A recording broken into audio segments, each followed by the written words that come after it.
Good evening, everyone. So good to see you all here, and welcome. So I'm Jeannie Lewis. I'm actually a mental health professional and a community health professional. I've worked in different parts of Los Angeles in community health, providing integrative physical and mental health services. And I currently work with an organization called the Alcove Project, and I have a company called Creative Life Mapping. I became passionate about climate issues after my kids shared with me their concerns about their future.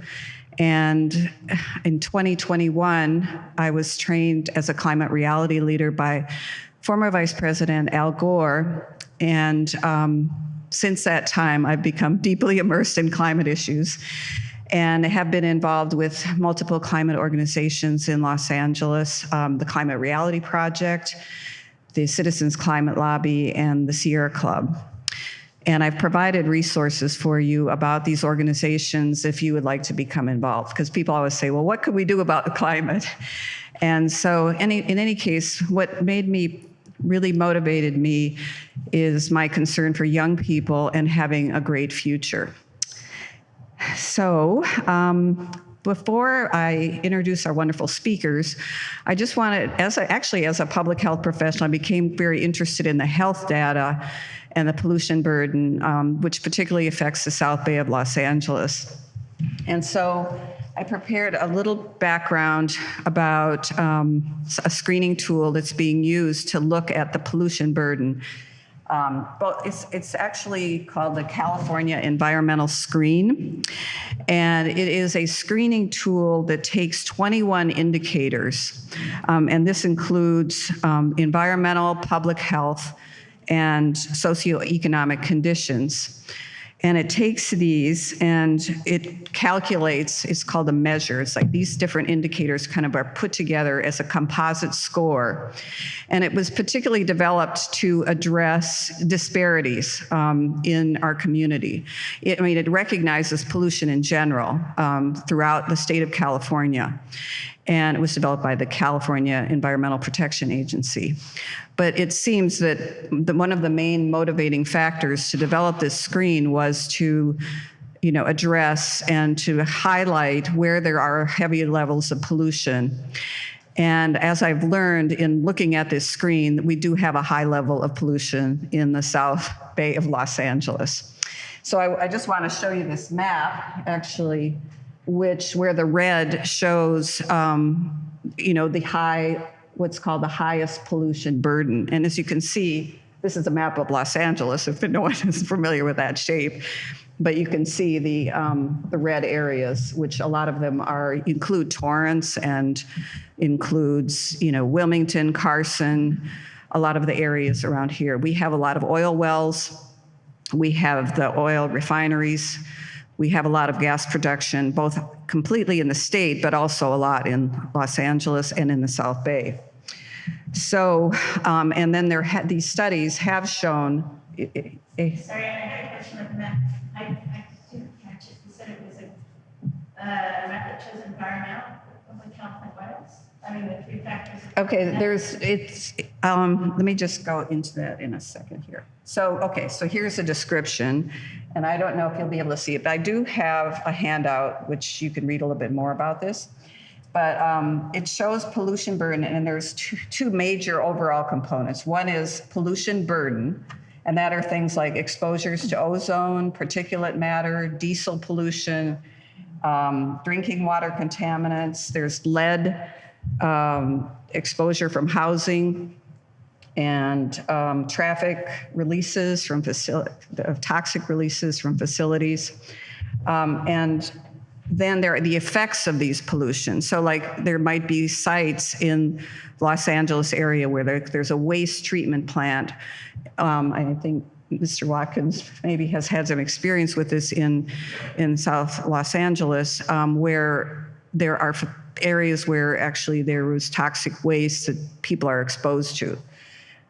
So those are the environmental effects. So that's one part. And then the other part of the screen is population characteristics. And that's things like socioeconomic status and Also has the health burden of certain communities like asthma and cardiovascular disease. It can also look into things like low birth weight. So these are different parts of the indicator.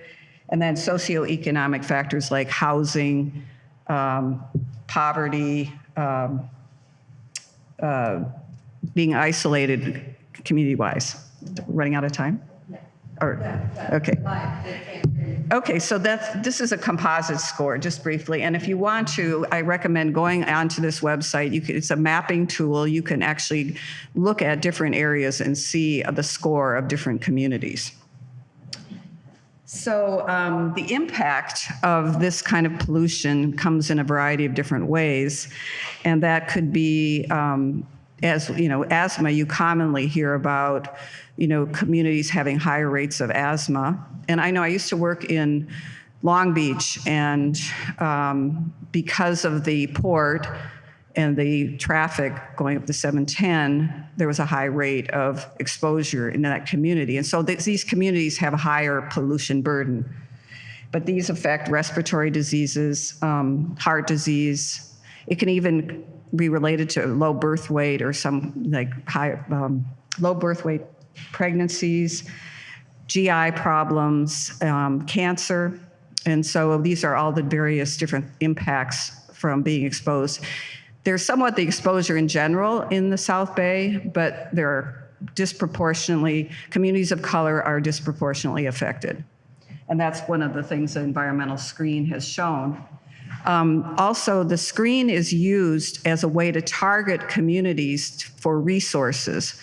So, and one of the things we want to advocate for, there's this legislation that was passed called the Inflation Reduction Act. And what we're hoping, and there's a Justice 40 initiative, we're hoping that the funding, 40% of the funding will go to communities that are more adversely affected by climate issues. So I'd also just want to mention that we have a lot of oil wells we have a lot of oil and gas industry in the South Bay. And about 27 million people are close, over 3,200 feet from an oil well. And there was a passage of some legislation called SB 1137, and that was intended to create an offset, a 3,200 feet offset. Sim will probably mention this or be talking a little bit about this because he's been involved in the activism around these offsets. Unfortunately, the oil industry took action to try to kind of halt this effort for the 3,200 feet offset. So there's a referendum coming up next year that we'll be voting on regarding that. So something to keep an eye on. With that, I think I'm going to introduce our wonderful speakers here and start by introducing Brittany Jefferson. She is a teacher and a climate justice advocate. I met her through the Climate Reality Project. Los Angeles has a curriculum committee that is involved with climate education. We have passed a resolution in Los Angeles to implement climate literacy, and Brittany Jefferson has been a wonderful part of this committee and provided a lot of resources and even education for other teachers. And so her perspectives on environmental justice have been very meaningful for me to begin to learn about. And at this point, I would like to introduce her.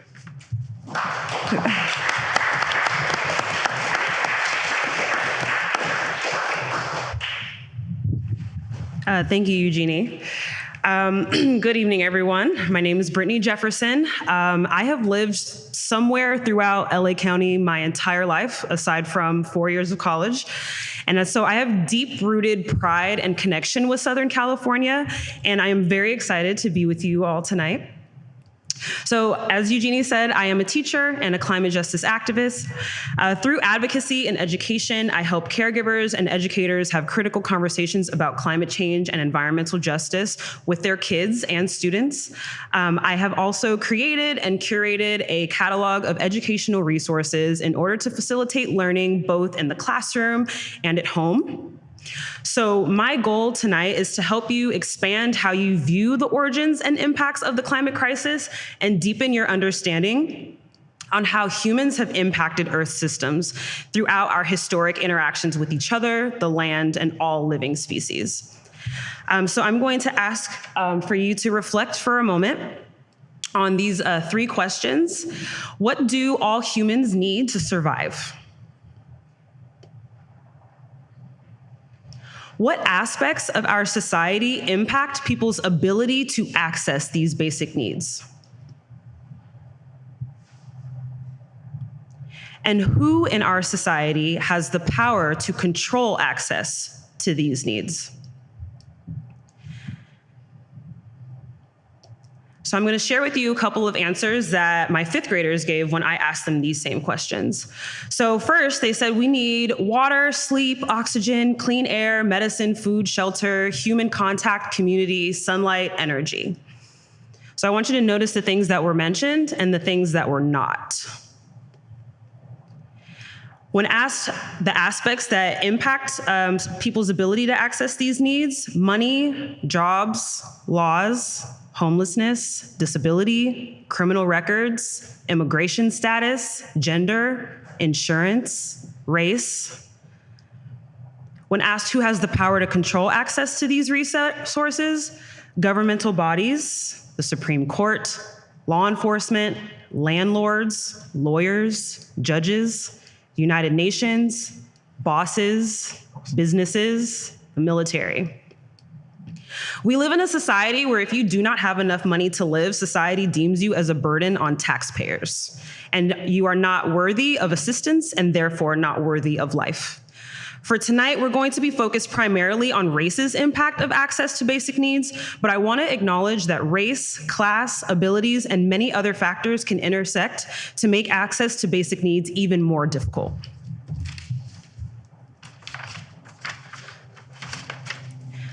So let's begin with some general information about the South Bay. So for the sake of time, I'm just going to be focusing on the section of beach cities that includes El Segundo, Manhattan Beach, Hermosa Beach, Redondo Beach, and Torrance. And the inland region of the South Bay that includes Hawthorne, Gardena, Lawndale, Lomita, Carson, and Compton. So according to the Census Reporter, here are the racial and ethnic demographics of each of these cities in the South Bay. So I want you just to take a moment to look at this first slide.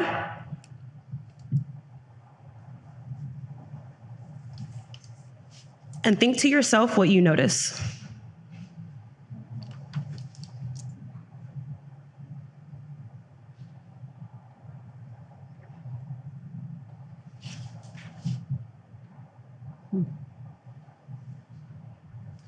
Okay, now go ahead, next slide, Eugenie.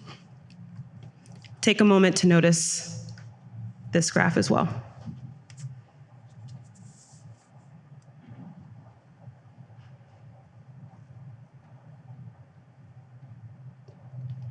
So next, I will show you a map from the LA Times that shows the location of active and idle oil wells in Los Angeles.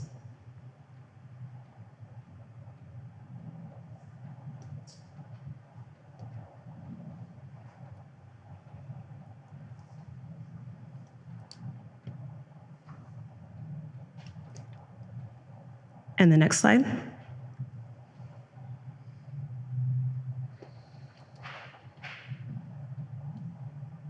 So what do you notice about the concentration of both active and idle oil wells and the racial demographics of each city? Go ahead and go to the next slide. Now, the reason why I'm showing you this slide is because if you notice the huge cluster up here, this is the location of the Inglewood oil field, the largest urban oil field in the United States. Over 1 million people live within 5 miles of the oil fields, my family included. 71% of the people who inhabit the surrounding neighborhoods of Baldwin Hills, Windsor Hills, and Ladera Heights are Black. These maps give us a peek into the ways environmental injustice impacts communities of color more intensely than predominantly white neighborhoods. Environmental injustice is when there is an imbalance between environmental benefits and environmental burdens. Environmental benefits may include, but are not limited to, green spaces, tree canopies, access to organic and whole foods, and drinkable tap water. Environmental burdens are things that can be hazards to the natural world and public health, like incinerators, the dumping of toxic waste, landfills, oil drilling, fracking sites, and major highways. Environmental racism is when environmentally unjust practices are concentrated in areas with high populations of people of color, like Indigenous people, Black people, Hispanic, and Asian. This racism may manifest through areas deemed as sacrifice zones, areas with practices known to have concentrated negative health impacts on people and ecosystems nearby. And food deserts, large swaths of land and cities without a proper grocery store with high concentration of convenience and liquor stores. Environmental justice is the just treatment of all members of society with regard to environmental benefits and burdens, including equitable distribution of resources and participation in decision-making. Now, the oil industry tends to be at the forefront of criticism when it comes to environmental injustice, but there are many ways in which communities of color bear the brunt of environmental burdens of our industrialized society. Our communities are exposed to higher levels of toxic air pollutants from incinerators, major highways, construction, agriculture, manufacturing, and these make us more susceptible to chronic health issues like asthma, heart and lung problems, and premature death. In addition, Black and Hispanic communities are less likely than predominantly white communities to receive emergency relief and aid after an environmental disaster, have to travel farther to get to grocery stores with an extensive produce section, have higher concentration of liquor stores and convenience stores that sell primarily processed foods and beverages, and have far less access to green space and tree canopies that help cool and filter our air during increasingly more extreme hot seasons. Now let's talk about the largest industries in the South Bay region: the Port of Los Angeles, oil refining, aerospace, transportation. Of these industries, 3 of them are part of the top polluting industries in the world, responsible for a large percentage of global carbon emissions. That is energy, transportation, and manufacturing. So you might be thinking to yourself, how did we get here? Have you ever wondered why the LA River is encased in concrete? Have you ever wondered why LA is the land of freeways and car transportation rather than having intricate and reliable public transportation like other major cities in the United States and the world? Or why coal and oil became our primary energy sources rather than renewable sources like wind and solar? Or even why our cell phones cost $1,000 but seem to magically stop working after we've only had them for 2 years? All of these aspects of today's society come from the same roots. In order for me to help you understand the unequal impacts of climate change, we have to explore human history for a bit. What people are experiencing here in Los Angeles, and more specifically in the South Bay, is not occurring in a vacuum. Evidence of ancient history is still all around us today, and there are undoubtedly ripple effects that have led us to this predicament. Humans have existed for 200,000 years. We have adapted, evolved, and developed advanced societies in alignment with Earth's systems and cycles. Complex human societies existed on every continent in the world beginning at least 10,000 years ago, integrating and influencing each other at the intersection of these continents. Whether it was ancient Greece, who was largely influenced by Egypt, which was previously known as ancient Kemet, and influenced by ancient Nubia, the Mayan, Aztec, Inca civilizations in South and Central America, biodiversity at every level was at its height.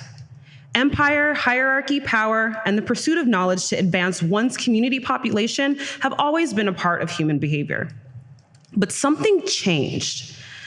The desire to expand power and influence in one's region turned into a desire for global dominance.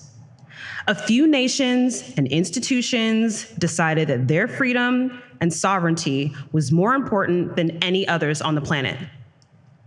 During the historic period known as the Age of Exploration, the Columbian Exchange, triangular trade, and transatlantic slave trade, entire societies and living species became more intensely commodified, and extreme violence and destruction were utilized to maintain oppression and compliance. And with the invention of race and racism, certain beings became disposable. These global impacts include, but are not limited to, the mass displacement of living species of all kinds from their native continents to foreign ones, systematic erasure of cultures, society, and with it, ecological knowledge within a few hundred years' time.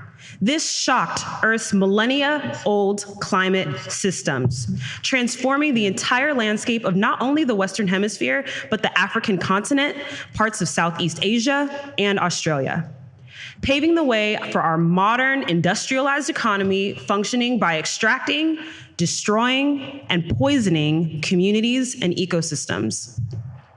Our current dominant economic system is one that values excessive wealth, convenience, and access to resources by the wealthy and powerful at the expense of the many. Natural resources and human labor are valued based on productivity rather than as living, breathing beings whose existence alone is valuable, regardless of the presence of human-constructed systems that require us to pay to live. The same powerful and wealthy individuals throughout generations have decided that maximizing profits in the short term and infinite growth is more important than transitioning to a more sustainable and decarbonized economy. But there cannot be infinite growth on a planet with finite resources. So where do we go from here? Deepen your understanding of the colonial, capitalistic, and racist roots of the climate crisis. Expand your sphere of influence by talking to people in your networks about it. Get involved in a climate-related community, which we're all here to do. Find where the issues are, where your skill sets and your passions intersect. There's no need to completely transform your life into climate work. You can make climate work fit into your life. And don't let guilt, shame, or hopelessness overcome you. We are here. We are alive. So that means there is still time to make a difference. So go ahead, and can you go to my last slide? Oh, sorry. Okay, so you can scan this QR code for a list of resources to help you do just this. And there's also a paper copy in the back. My contact info is included on there as well if you want to connect with me further or continue to learn about environmental justice and my work of educating folks in the classroom. Thank you all so much.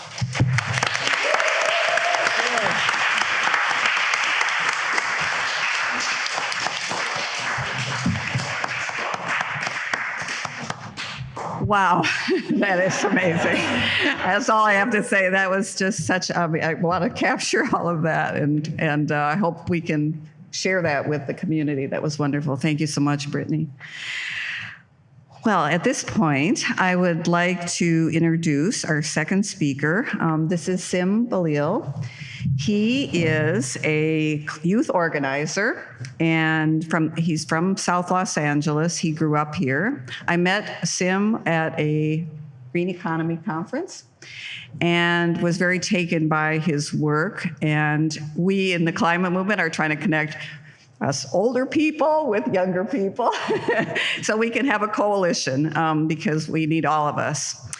And so one of the things Sim has taught me too is an interest in climate anxiety from his own personal experience, which he will share, and how that has progressed him into his work today. So with that, I'll get your slides up. And thank you so much, Sim.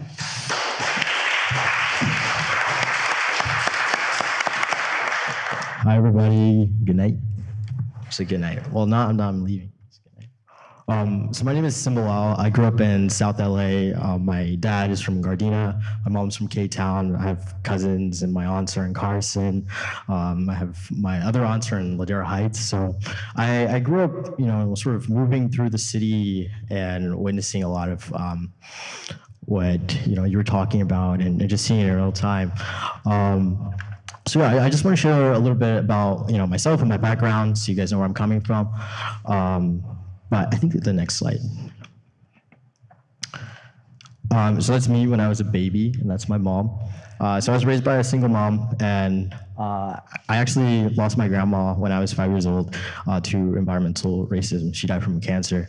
And right now my grandpa is also struggling with cancer, and so is my aunt.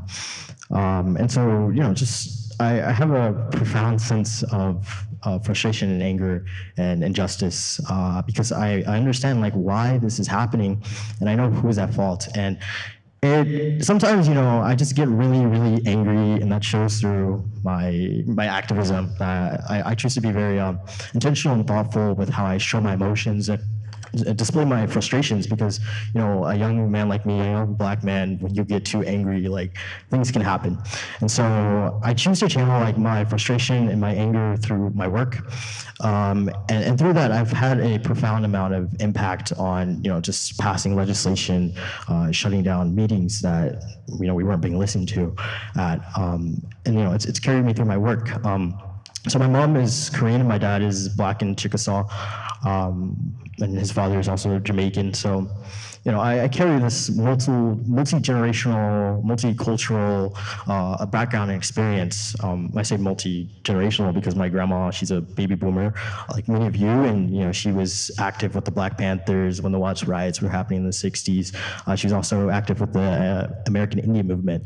So, I carry this legacy of activism and cultural struggle, very, very close to my heart, and it plays out through my work.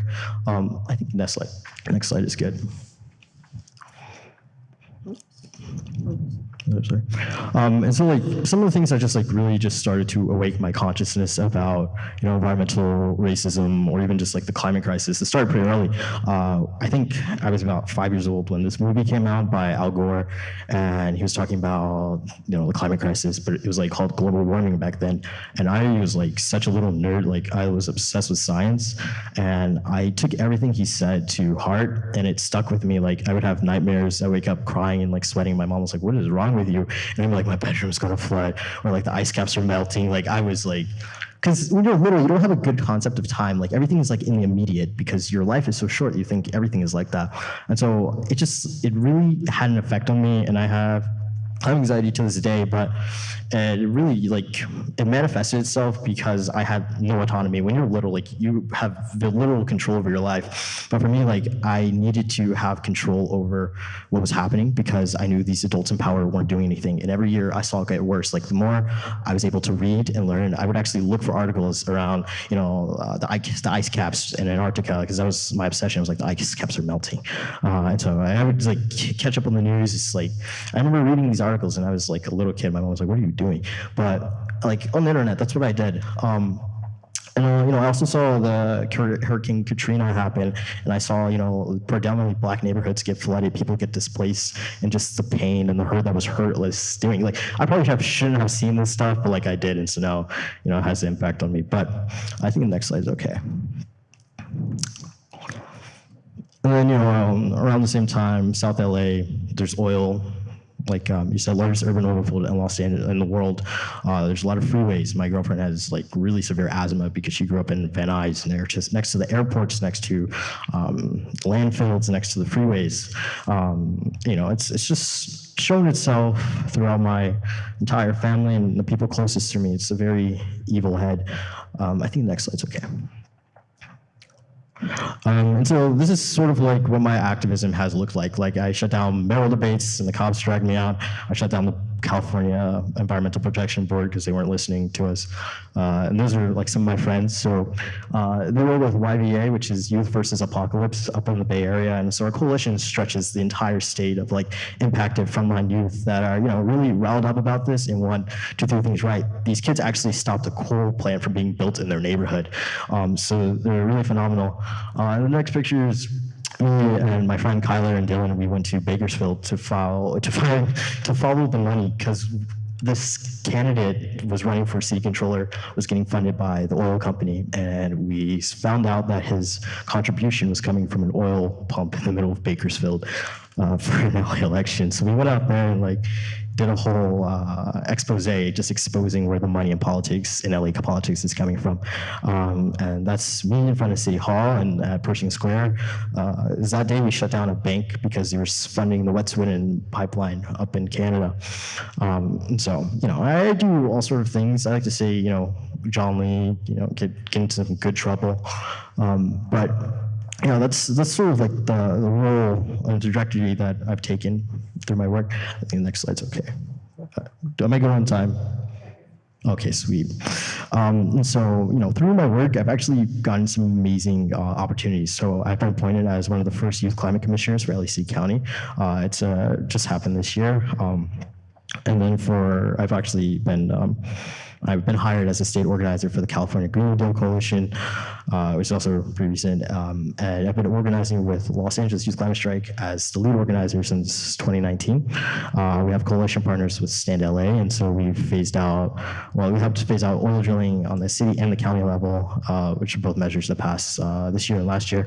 We're trying to build out what we want to see as young people for the future of our city and the future of the world, really. But LA has a profound impact on the entire country and the entire world. So, I'm very passionate about the organizing, the work I do here to, fight for policy changes, fight for legislation, even fight to get people elected that will, stand by me and protect me and my community.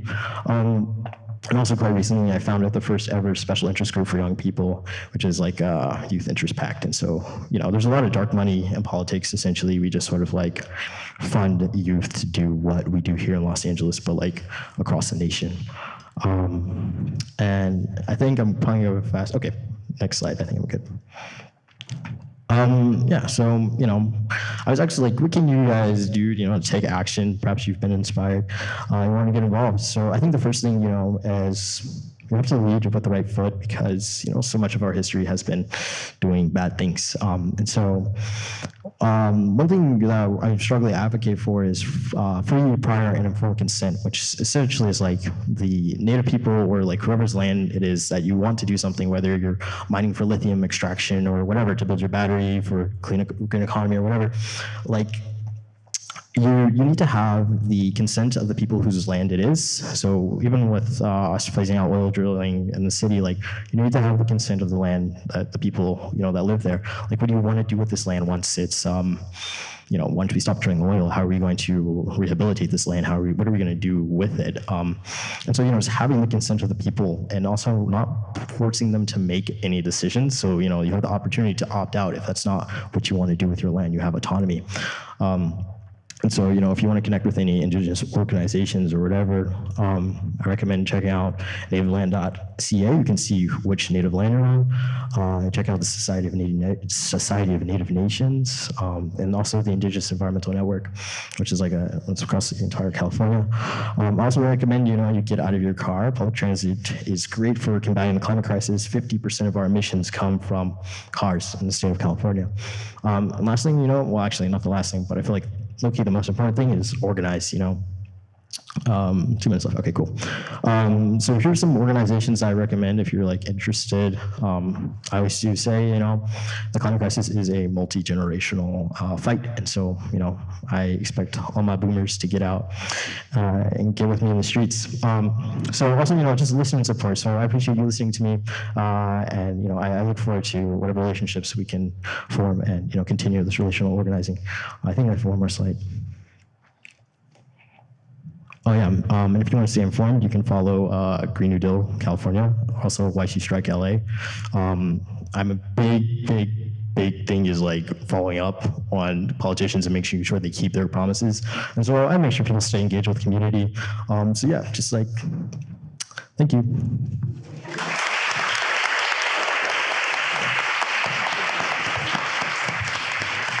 Well, thank you, Sim. That was excellent. Thank you so much. And yes, we have the resources that are shared by our presenters in some of the handouts we have if you want to connect with the organizations. I had slides here to introduce our speakers, but here's Tim Watkins. I'm very pleased to introduce him. He's worked for a very long time in the Watts community, bringing in a variety of different roles, not only with some climate issues, but also, providing a lot of services to the local community.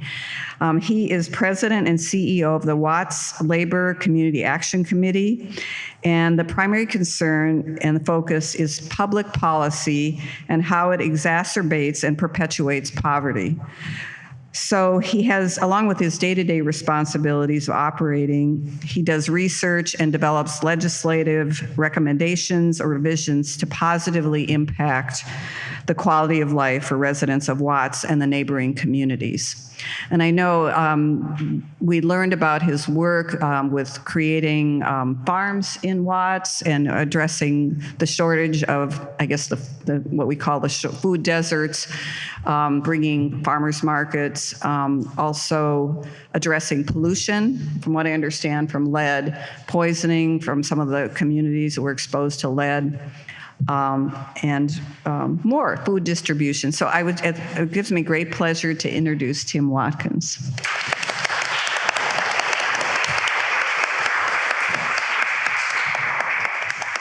Thank you. How y'all doing? Good. Doing good? That's good to hear. I saw a young man in here with 3 little guys, and I was hoping that they would stay for the remarks because, for me, we're all moving on in our years. Not all of us here in the audience, but most of us. And I like to think that the work I'm doing will affect, the next generation and those after. I'm 69 years old, born in Watts, 1953, and still live there today. I don't plan to go anywhere else. Fiercely proud of being a resident of Watts and all of the friends, acquaintances, and the people that I work with that suffer the burden of another kind of pollution, noise pollution, all of the media stigma that's been placed on Watts over the years. We're looking at 59 years of negative publicity. But, I've learned that we can ride those waves of negativity. And as long as we're in good boats, as long as we're not in a boat that's full of holes, then we can go wherever that wave will take us. I see that being the same with gentrification. A lot of people are out there fighting gentrification, but it's a wave that comes upon us without any known barrier. It moves quickly, and what happens is often we're displaced by it. Those in its path are displaced by it. Well, I just wasn't raised to give in easily to any battle. My father was a black man from Mississippi who came to Los Angeles alone when he was 13 years old to escape a KKK lynch mob. My mother was a white woman from San Francisco that became his friend. They became friends when she saw him with 2 little boys that didn't look like they were being well taken care of. And it was because my father had been married to a woman that contracted tuberculosis, and he lost her 2.5 years after they were married. My mother took interest in the kids, and then they struck a friendship. And in the aftermath of it, They got married, white woman, black man, in 1947. They went down to Mexico and got married because it was illegal to get married in California if you were black and if you were biracial. And got married and kind of ignored the noise, ignored the racism, ignored a lot of what was happening pointed at them, because they, for what, I don't know where they got it, but they just refused to be subjected to the expectations of others that had no right. So we didn't have much. Grew up in a little one-bedroom shack. So my mother and father lived in the bedroom, and my soon-to-be multiple brothers and sisters lived in the service porch. My father closed it in, and somehow we all crammed in there together, and we thought that we were rich. We thought it because he said it. He said, we don't have a lot of money, but we have each other. And as long as we have each other and we have our health, we are rich with potential, unlimited potential. And he took that idea into the community just before the Watts revolt happened to see what could be done to relieve the mounting pressures, and it just exploded. It was too much. And in the aftermath, we did everything as a family that we could, and eventually everything as a group of hardworking people that we could, to address all of the shortfalls in a community that has suffered malign neglect ever since it was founded in 1926. So I think that it's important for folks to understand that that whole thing that Nike says about just do it, that's, my father was saying that when, as far back as I can remember, he said, don't wait for someone else to do what needs to be done. You start. Because there's so much to address. And when you look at Watts, where we have some of the highest infant mortality rates in the nation, maternal death rates, childhood cancers, leukemia, you name it, all of the things that kill people. And then what doesn't kill us gets very little attention. So ADD, ADHD, all of the asthmas that the young lady spoke about, all of the maladies and all of the things that make life more difficult, make it harder to learn, and lend to illiteracy, incarceration, and being, completely on the sidelines of the mainstream in society, are the things that happen in Watts. There are so many sources of pollution. Over the northern border of Watts is the airport corridor.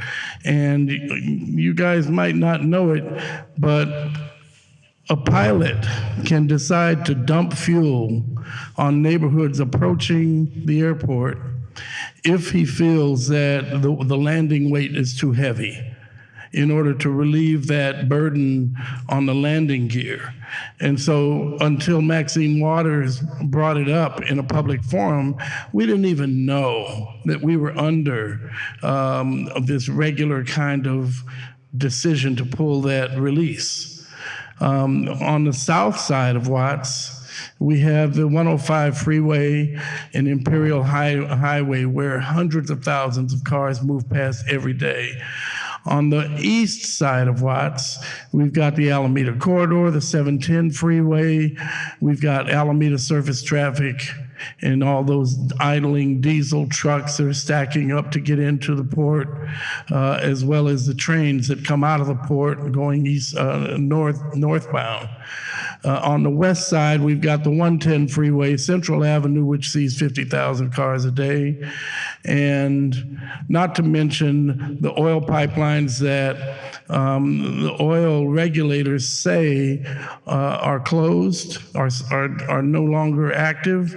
But if you dig in certain places on Central, long before you start digging, they have to go and mark where the active pipelines are. And there are many right up under the sidewalks of Watts. One of the deepest oil wells in Southern California is located in Watts, an uncertified closed oil well that the zoning commissioner declared was non-producing. So we hired, my organization hired a geologist to look at the records on that oil well and found out that American Petrofina dug the deepest oil well in Southern California at 22,000 feet. 22,000 feet, and began seeing traces of what's called yellow fluorescence, orange fluorescence, different colors of indication that oil was somewhere nearby. And we didn't understand when American Petrofina, this I forget, 30 or 40 years ago, went door to door buying everybody's oil rights. And the people of Watts didn't see any oil pumps, didn't think there was any oil there, and they were happy to get whatever the price, $50 or $100 a household for the oil rights, so they sold their oil rights. There was one group that didn't sell its oil rights, and that was the group that my father headed. We've got 7 acres right in the middle of Watts, and do you know, for years, we've been trying to find out where the records are on where our rights are, because we suspect that slant drilling took place. The geologists measured the distance from the El Segundo oil pipe, the oil pump yard over on Main and El Segundo, and the trajectory or the incline is exact that would put it in the vicinity of where those traces were found in Watts. What's covering that deep oil well now is the blue line. It was never shut, it was never closed certified because the zoning administrator said, do not disclose any indication of oil if it's found. And if you think there's oil, stop immediately, cap it, and go away. And so that's what they did. And the people of Watts, as an assemblyman told me not too long ago, it's difficult for them to defend themselves because, as he said, we lack the intellectual capacity to fight our way out of poverty. Well, the problem isn't our capacity. When he said that, he ruined a 30-year friendship. We'd been friends for 30 years. I wanted to punch him right in his nose. The problem is policy. The rules are the rules. The laws are the laws, but how they're applied. If a Torrance police officer decides that one of the members of this audience doesn't look the way they should look to live in Torrance, then he applies policy. It's a policy that's not written. It can be a policy that's simply understood by a group of people that practice over and over, pulling certain folks over while others go by. I've been the victim of it many times because I ride with a lot of black people. But I'll tell you, policy is the problem. Poverty is just a symptom, and many of us think poverty is the problem. Poverty is just a symptom of poor public policy. What we've done to try to address some of these things is activate solutions. We built a museum on civil rights down in Watts. More than 150,000 people a year come there. You wouldn't even know it. They come and they go through, kids from schools, people from around the world go through that museum that's been there since 1994 and see a complete history from slavery all the way to current day where we are. We've built farms. We've got one complete farm, and we've got 4 more farms that are in progress. We've planted over 60,000 trees in South Central Los Angeles and just started Wattscapes, a new initiative to plant 20,000 more trees to restore the canopy in Watts.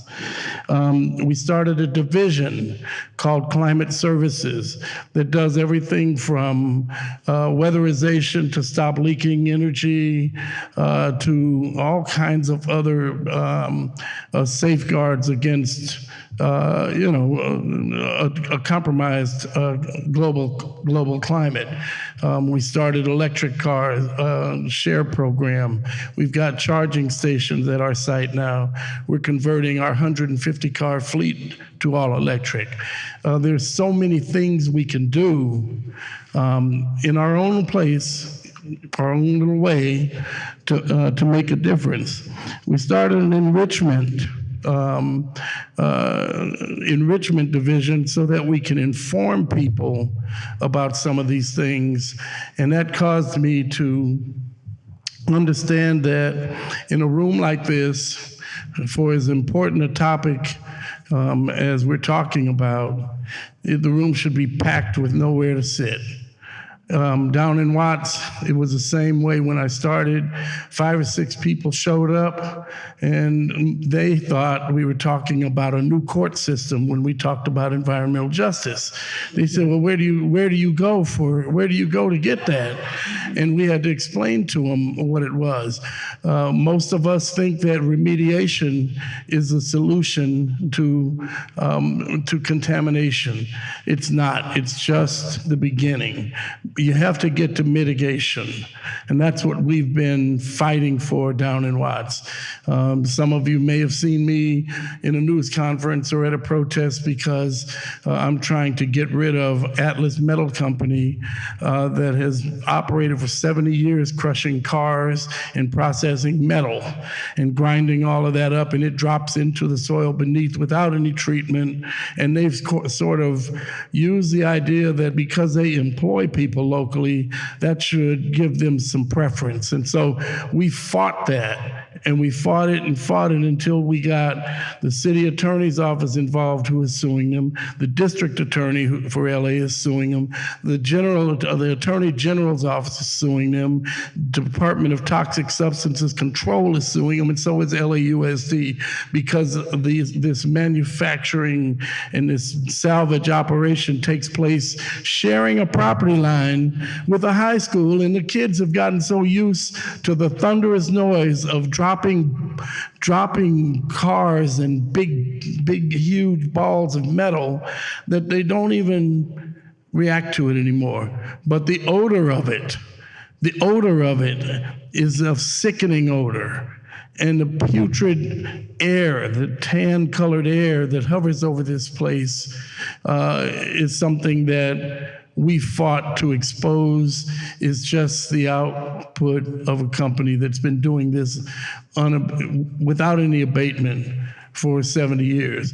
The Attorney General's office had trouble because the judge wouldn't allow them to go forward with their injunction.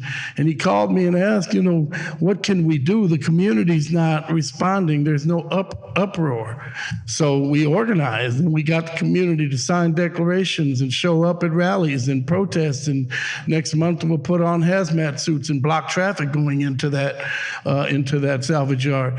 But at the end of the day, when we said it's time for them to just get the hell out of Watts, it made a headline, and somehow that traction is continuing to gather momentum.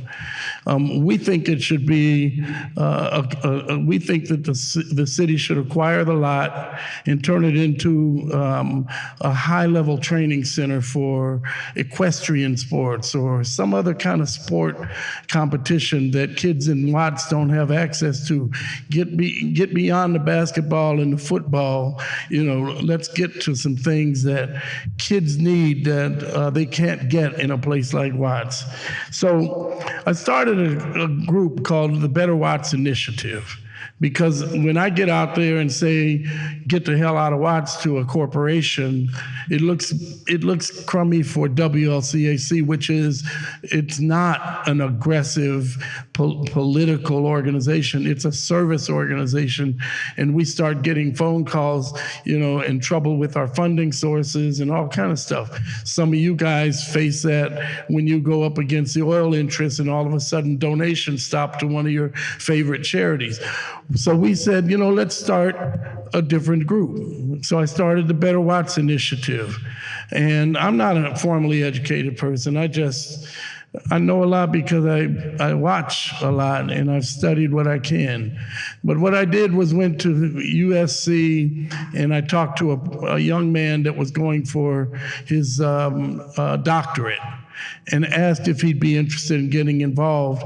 And boy, did he get involved. He got 9 other universities involved. And today we've got dozens of doctorates and master degreed people that are volunteering. This is not schoolwork. This is their personal volunteer time, helping us test, we advocate, we activate, we do all that we can to bring awareness to the people of Watts, because that's what we share in common here. People just aren't aware of the devastation of why it is that a kid that lives in Jordan Downs, who is already stigmatized by popular perception that Jordan Downs is home of the world famous Grape Street Crips, and that kid is going to be dangerous. No one has tested him. No one knows whether his exposure to lead in a place that was found to have 22,000 parts per million, 22,000 in a place where the actionable level is 80 parts per million in the state of California. And he grew up in that. Of course, he doesn't read. Of course, he never gets beyond a 3rd grade reading level, drops out at the 9th grade, joins a gang because for whatever reason, he has a tendency to be violent and destructive, and it's difficult to contain him because he's angry, he's hurting. And we think something's wrong with him. Yes, something sure is wrong with him, but we blame it on him, and we blame it on his parents. We blame it on his friends who all grow up with the same afflictions. And so I've made it my life's work to try to reverse the perception of that condition. I've talked to the granddaughter of Dr. Charles Drew at the Charles Drew University. They're one of our partners. And she's actually trying to figure out how to get violent criminals from South Central Los Angeles, with the permission of their family, exhumed to test a tooth. Because the tooth tells the story of a lifetime of exposure to harmful substances. Last thing before you stop me. Railroad right-of-ways traverse Watts north, east, south, and west. And until we rallied Southern Pacific and Union Pacific to do something about the illegal dumping on their property, nighttime dumpers would come and dump, just hundreds and hundreds of tons of soil. Soil looks okay. Kids come from school, they stop and play in it, they throw rocks, they dig in it. And so we had it tested and found out that it had everything from manganese and chromium, barium, antimony, you name it, even mercury, gold, everything that you could think of on a periodic chart.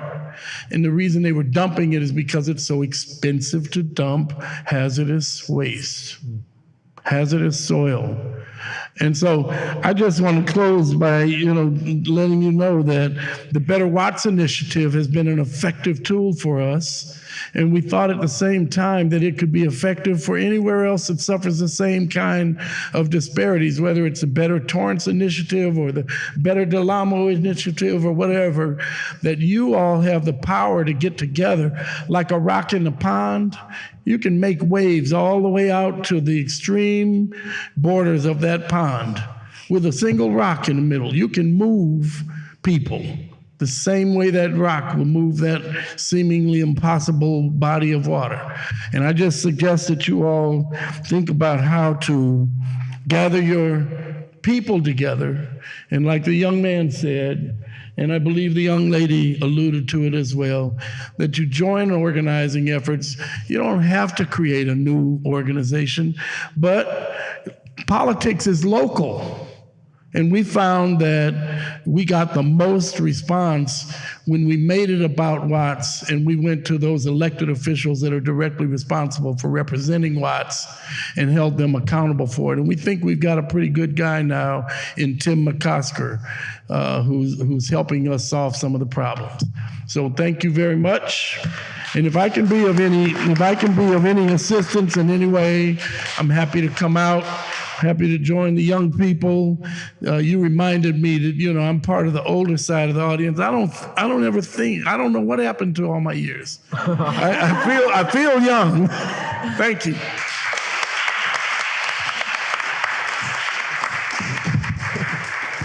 Well, thank you so much. That was excellent and most informative. And I hope that all of you feel that after tonight, if you had any doubt of what you could do about these issues, there is so much to do. So thank you so much for all your insight. We really appreciate it. We have just a few minutes. We were going to have some questions and a brief panel discussion. So I don't know if anyone wants to start off. We're collecting cards. Does anybody want to start with some question? I just had a question about, we've all heard a lot, that lots and other areas are crisscrossed by the freeways and all that. Can you tell us in a nutshell how that happened? How that happened? Well, Watts was part of Rancho La Towada, which was a Mexican land tract. And for the most part, it was being farmed.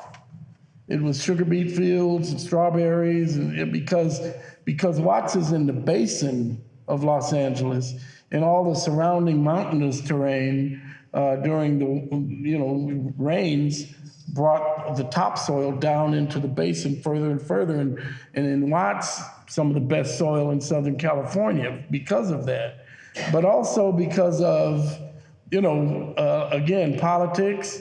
I don't know if you guys watched the last redistricting process in Los Angeles. I was the one who started the 15 to 9 campaign to move Watts out of the 15th district and into the 9th district.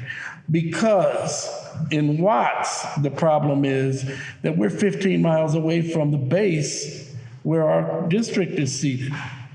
We've got 40,000 people compared to 240,000 in the other end of our district. So when that happens, what we need in terms of sound public policy is compromised by the needs of squeaker wheels, people that outweigh us in voices. And so that's what happens. You have to take all of that into consideration, political representation, what's going on with the industry, the tremendous sprawl of Los Angeles. Biggest mistake we probably could have ever made. Everybody's got a great big backyard that they've grown tired of cutting, and a little house as far as the eye could see. Well, that's what happened in Watts. We became part of that tremendous growth, flat out. Does anyone else want to respond to that question about how the highways, I don't know if that is something you'd like to address. Yeah, I'll say something too. I don't know necessarily about the highways specifically, but I do know that policy and eminent domain is a very big thing when it comes to ownership of land and who gets to be in charge of it. And essentially political figures who are in charge get to choose where things are built. And there are certain communities that often are deemed as sacrificial. And so ultimately, if a highway is convenient for private interests, then the people who are in the way of the highway get displaced. Yeah. Well, ironically, when the 105 freeway was built, the first thing they did was take out some of the most prominent, affluent, best-built neighborhoods in the path of the freeway. And one of those was in Watts. It was called the Blodgett Tract. And again, riding the wave, we started a house moving company, and the freeway system was happy to sell us houses for $1 a piece. So we moved hundreds of houses into other parts of Watts where people live today and benefit from the tremendous rocket value of that. You can imagine houses that they bought for $26,000 are now $1 million homes. But the whole process of where that freeway was drawn is exactly what she said. They targeted the poorest communities, and they went to Linwood, by the way. Linwood, in many respects, is like parts of South Bay. And the craziest thing was to see my father, this black man, working with those people in Linwood to get their consideration for the freeway, because they stopped it. The people of Linwood stopped the 105 freeway with it wasn't many more than this. But I videotaped the meeting, and the whole problem was that the freeway the freeway commission had made no consideration for the people of Linwood. And what Linwood got out of it were concessions that served them through today. So I want to take a question from the audience here. This person asks, the situation appears dismal. Can any panel member share a victory they've experienced in this work? Have there been gains made on a large scale? And thank you for all the work you're doing. Does anyone want to share a victory? Sim, I think, is. Yeah, we've had a few victories and wins. One, we're fighting. We did pass the setback bill. So what you're talking about, so we've been fighting since before 2019, but that's when I started fighting for it, was setbacks. So initially we're pushing for 3,200 feet, and then we pushed for 3,500 feet, so setbacks from oil wells. And we actually passed legislation last year, although it's being stalled right now because the oil industry they've done something which is like the referendum, where they collect signatures and now it's going to be on the ballot. And so one thing that we're fighting for and advocating for right now is, the oil industry is very sneaky, very deceptive. They love their lies. And so we're fighting for, just like public awareness about, this measure that's going to be on the ballot to basically decide whether or not oil wells or oil drilling can continue to happen within 3,500 feet. But that's just one of the wins. We got the most votes in LA history with our citywide candidate for city controller, which it's because he targeted a lot of youth, and I was the director of youth outreach for his campaign. And so I think there is a lot of efforts. Oh, also we phased out oil drilling for the city and the county level of Los Angeles. So there is a lot of wins that are happening, and there are a lot of victories. I think there is also like a lot of pushback from the fossil fuel industry on those victories. And every year we make more and more strides to success, but this is not a very quick process. It's been going on for well over 30 years. This fight back. And so, there have been a lot of wins, but I think we're just sort of ramping up in our organizing power and ability. So. We have been working with the chief prosecutor for federal EPA for a year and a half now, who has been tracking all of our requests for relief, whether that's from the railroads, from the airport corridor, you name it. And she's actually building a portfolio of how difficult it is for us to get a response, to get street sweeping. We pay for street sweeping, but there's no street sweeping in Watts.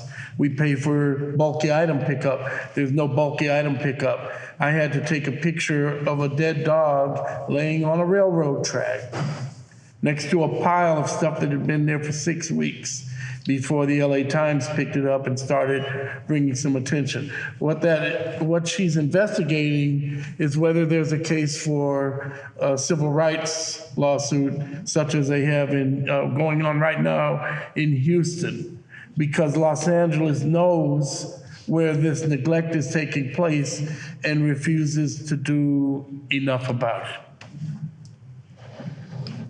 My work is primarily in climate literacy, so educating people about climate change and making sure that people have the resources that they need to educate people within their networks. So a few wins that we've had, like on the climate curriculum committee, was LAUSD passing a climate literacy resolution. So they're investing resources in educating teachers and providing professional development for teachers to implement curricular materials in their classrooms and systematically educating students K-12 on the realities of the climate crisis. There's also the Angelinos for Green Schools movement that is working to depave LAUSD schools and provide more green space.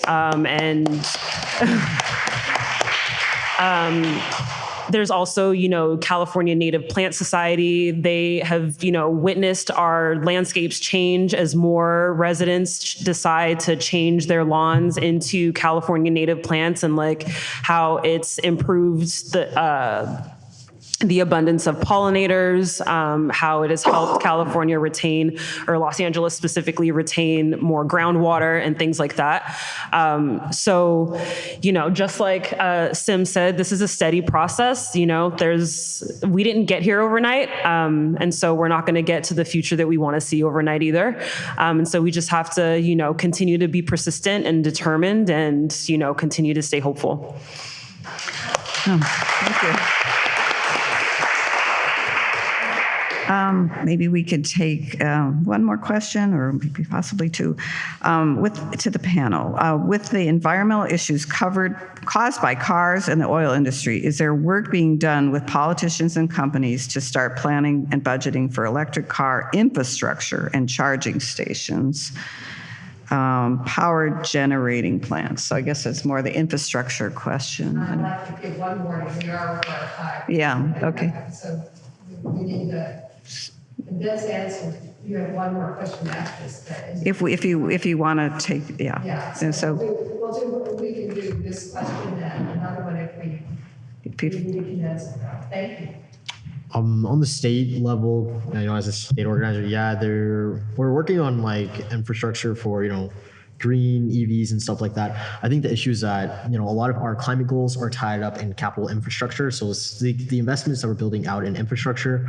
And one sort of block to that is, we're entering a deficit. And so when we enter a deficit, they pull money out of these capital infrastructure investments. And so we might see some stalls, but that's one thing we're like fighting back and combating right now, like around the budget. Like we are, we have our own budget committee within the coalition, and we're like pushing and engaging with, the state constantly on making sure the investments are in the right place. We did a lot of work with Justice 42. And so, looking to next year and the next couple of years, like we're going to make sure we get those investments into predominantly communities of color and frontline communities that are most impacted by the climate crisis.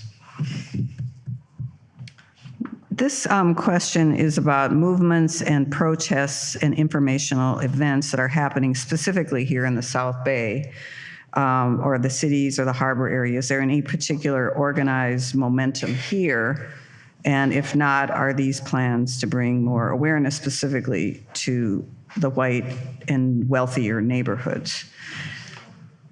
Any thoughts about the South? There's a upcoming climate action on on what month this is? April 28th, and Jane Fonda is going to be there. And it's about the toxic tours in the South Bay. So I can send it to Jeannie and she can send it out to you guys. But there's definitely stuff happening. A couple of years ago we tried to do a blockade on the Torrance refinery. And so there's things happening. XR is really active here. But yeah, if you guys want to get in touch, I know people.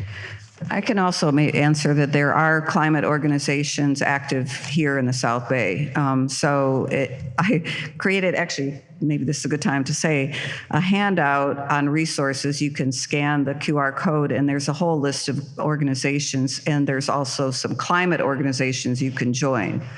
There's the Climate Reality Project, Los Angeles. It represents the whole area of Los Angeles. There's the Citizens Climate Lobby. They have chapters here in the South Bay and in Long Beach.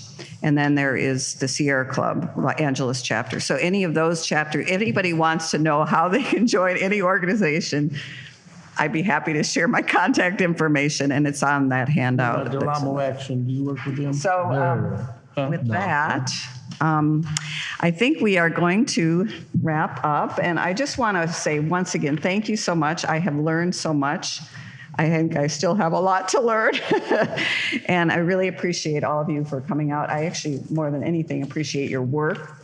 And we need to stand by your work, and we need to contribute. And I can't say how much I would hope that all of you can get involved in these issues and take action around climate change. So thank you so much for coming out tonight.